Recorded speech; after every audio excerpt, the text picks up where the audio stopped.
Hello everyone, welcome to my YouTube channel English literature zone. आज के वीडियो में the wild swans at Coole, जो कि WBH की काफ़ी फेमस पोएम है, उसके बारे में पढ़ेंगे। तो वीडियो शुरू करते हैं। वीडियो जो है काफ़ी इजी लैंग्वेज में होगा और वीडियो के थ्रू अगर आपका हेल्प होता है, वीडियो आपके सिलेबस का है, तो प्लीज़ आप लोग वीडियो को लाइक कीजिएगा, चैनल को सब्सक्राइब कीजिएगा और कमेंट करके बताइएगा वीडियो को कैसा लगा।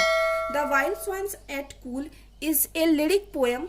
Wild swans and at Coole जो है एक लिरिक पोएम है, रिटन बाय आयरिश पोएट, जो कि एक Irish poet William Butler Yeats के द्वारा लिखा गया है। He wrote this poem in October. इस पोएम को पोएट लिख रखे हैं अक्टूबर में इन 1916 में, बट पब्लिश्ड इन 1917। और इसको पब्लिश कब कर रखे हैं? 1917 में। Later the poem appeared in this book. और इस पोएम को बाद में एक बुक में अपीयर्ड मतलब पब्लिश किया करवाया गया, जिसमें ढेर सारा पोएम था। The wild swans at Coole and the other poems, मतलब उसमें ढेर सारा पोएम्स था, उसके साथ भी पब्लिश किया गया। पब्लिश्ड इन 1919 में पब्लिश किया गया। It is a wonderful poem, काफ़ी अच्छा अद्भुत पोएम है। And many people loved it, और बहुत सारे लोग इसको पसंद करते हैं। And it regarded as one of the best poem WBH, और WBH का one of the best poem भी माना जाता है। द पोएम रिटन, पोएम को लिखा गया when it's was in his 50s। It's जो है WBH 50 साल के थे, लगभग माना जाता है 51 मतलब इस साल के ईयर के थे तब लिखे थे, बट नॉर्मली हम 50s ऐड किए हुए हैं कि 50 में थे तब इस पोएम को लिखे। डिपिक्ट्स ए स्पीकर, और जो व्याख्या करता है एक स्पीकर, एक वक्ता, विजिटिंग कूल पार्क, विजिट करने जाता है, घूमने जाता है कूल पार्क इन आयरलैंड, आयरलैंड के कूल पार्क में घूमने जाता है। ए प्लेस एक जगह विच इट्स हिमसेल्फ हैड विजिटेड, जहाँ की इस्ट भी WBH भी एक बार घूमने गए हुए थे। फिर the poem is closely related to its, poem तो क्लोजली रिलेटेड है इट्स के ऑन लाइफ, खुद के लाइफ से, स्पेशली हिज लव, और स्पेशली उनके लव फॉर मॉडगॉन है एक लड़की जिसे इट्स लव करते थे, तो उनसे रिलेटेड है।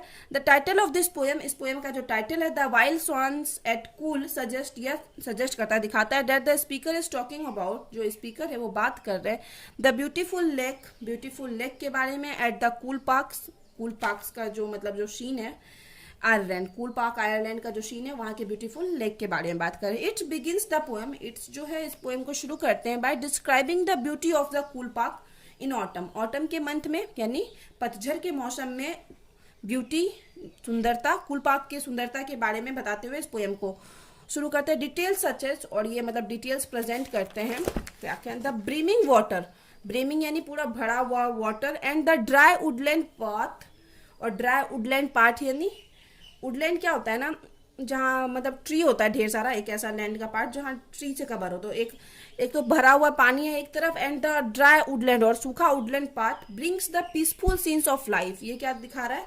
एक पीसफुल, काफी शांति वाला सीन्स दिखा रहा है लाइफ का। The brimming water of lake का पूरा भरा हुआ पानी, कॉन्ट्रास्ट बिल्कुल इसके विपरीत है विद द ड्राई पाथ, मतलब ड्राई पाथ के विपरीत है, एक तरफ पूरा भरा हुआ पानी और एक तरफ सूखा हुआ रास्ता, तो ये दोनों बिल्कुल एक दूसरे के कॉन्ट्रास्ट यानी विपरीत है।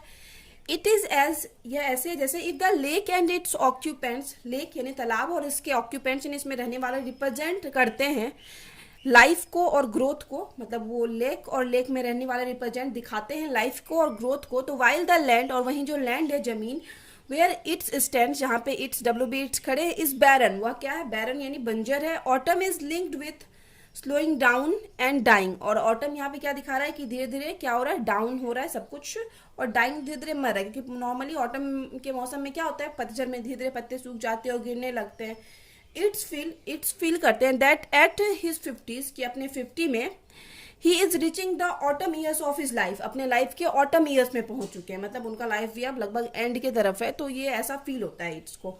द स्वान्स आर काउंटेड, वहाँ पे स्वान्स जो थे तालाब में, जो मतलब हम लोग का कूल लेक है, तो वहाँ पे जो तालाब में थे कूल पार्क में, तो उसमें स्वान्स को, हंसों को काउंट किया जाता है। There are 9 and 50 swans, 9 and 50 swans, मतलब टोटल वहाँ पे कितने स्वान्स थे?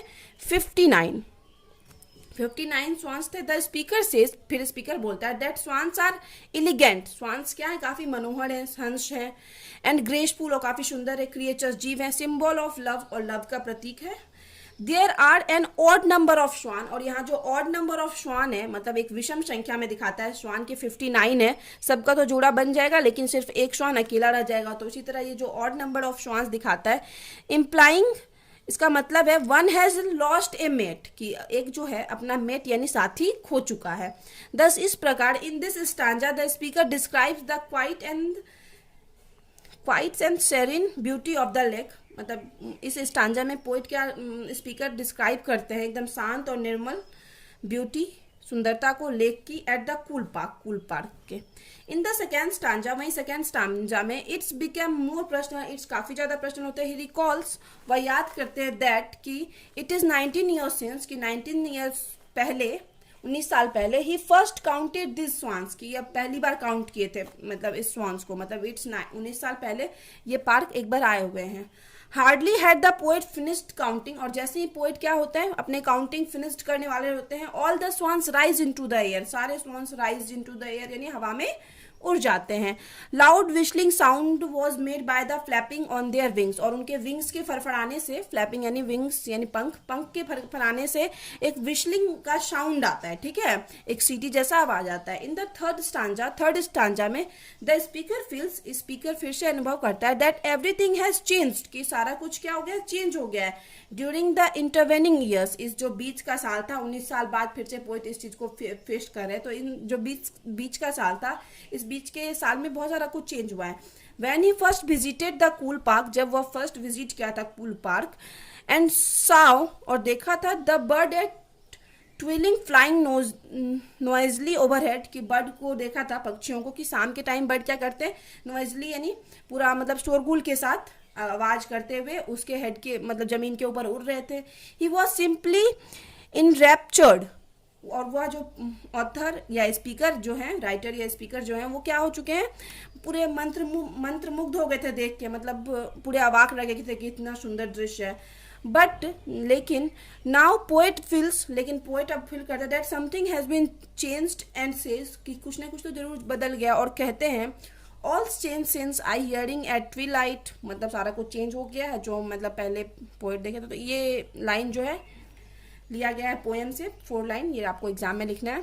फिर आगे है इन द फोर्थ स्टांजा में द पोएट सेज, पोएट कहते हैं the swans was not tired at, कि स्वान्स जो है थके नहीं है, they are still full of joys youthful spirit, कि वो अभी भी पूरा मतलब आनंद लेते हैं और पूरा मतलब उनके अंदर यूथफुल स्पिरिट भरा हुआ है, वही जवानी वाला पूरा अंदर जोश भरा पड़ा है। Pair by pair they swim, pair by pair वे लोग स्विम करते हैं, मतलब 2-2 जोड़ा बना के, इन द कोल्ड स्ट्रीम, उस ठंडी सी धारा में, बाय कटिंग द वाटर को कट करते हुए विद देयर वेब्ड फिट, मतलब आपको पता होगा स्वान जो होता है उसका वेब्ड फिट होता है, झिल्लीदार पैर होता है, तो उस झिल्लीदार पैर से पानी को कट करते हुए पानी के बीच से जो है स्वान तैरता है, हंस तैरता है। This is now becoming clear, और यहाँ पे ये क्लियर हो जाता है that the speaker is implying, speaker यहाँ पे ये बताना चाहते हैं, इसका अर्थ ये बताना चाहते हैं, एक कॉन्ट्रास्ट, एक विपरीतपन को दिखाते हैं बिटवीन हिम, खुद के और एंड द स्वान्स के बीच में, खुद के और स्वान्स के बीच में जो डब्ल्यू बीट्स है वो एक विपरीतपन को दिखाते हैं। दाव, हालांकि the speaker has grown older, क्योंकि स्पीकर जो है डब्ल्यू बीट्स वो बूढ़े हो चुके हैं, 50 साल के हो चुके हैं, and lost his voicy of spirit, और जो उनका मतलब यूथ वाला जो क्षमता था, स्पिरिट था, वो खो चुके हैं ओवर द ईयर्स, इन बीते हुए सालों में। The birds still look young, लेकिन जो बर्ड्स है वो अभी भी यंग दिख रहे हैं और एनर्जेटिक हैं। The speaker ends the poem, the speaker जो है इंट्स करते खत्म करते हैं इस पोएम को। आज के ही एक क्वेश्चन पूछते हुए, where will this swan be when, कि वेयर विल दिस स्वान, कि ये स्वान कहाँ होंगे, be when he visit the park some day next time. Poet यहाँ पे फिर स्पीकर क्वेश्चन करता है कि अगर वो जब नेक्स्ट टाइम विजिट करेगा पार्क तो ये जो स्वान है हंस वो कहाँ होंगे। दाओ, हालांकि ही प्रीवियसली फेल्ट सैड, पोएट पहले सैड फेल्ट कर रहा था, उदास, लुकिंग एट द स्वान्स को देख के, इट सीम्स, ऐसा प्रतीत होता है, he doesn't want lose their side, वह नहीं चाहता है कि इतना सुंदर दृश्य जो है उसके आंखों के सामने से गायब हो जाए, मतलब उसको अब घर जाना पड़ेगा। ही इज वरीड, वह चिंतित है, that the birds will not be there at the Coole park forever, की जो बर्ड्स हैं कूल पार्क में हमेशा नहीं रहेंगे. They will migrate to some distance lake and pool, वो माइग्रेट यानी कर जाएंगे, मतलब एक जगह से दूसरी जगह चले जाएंगे, कोई कुछ दूरी पे जो दूसरा लेक होगा या पूल होगा उसमें चले जाएंगे. इट डज नॉट मैटर, लेकिन पोएट फिर कहते हैं कि यह कोई मैटर नहीं करता वेयर दे विल गो, कि वे लोग कहाँ जाएंगे.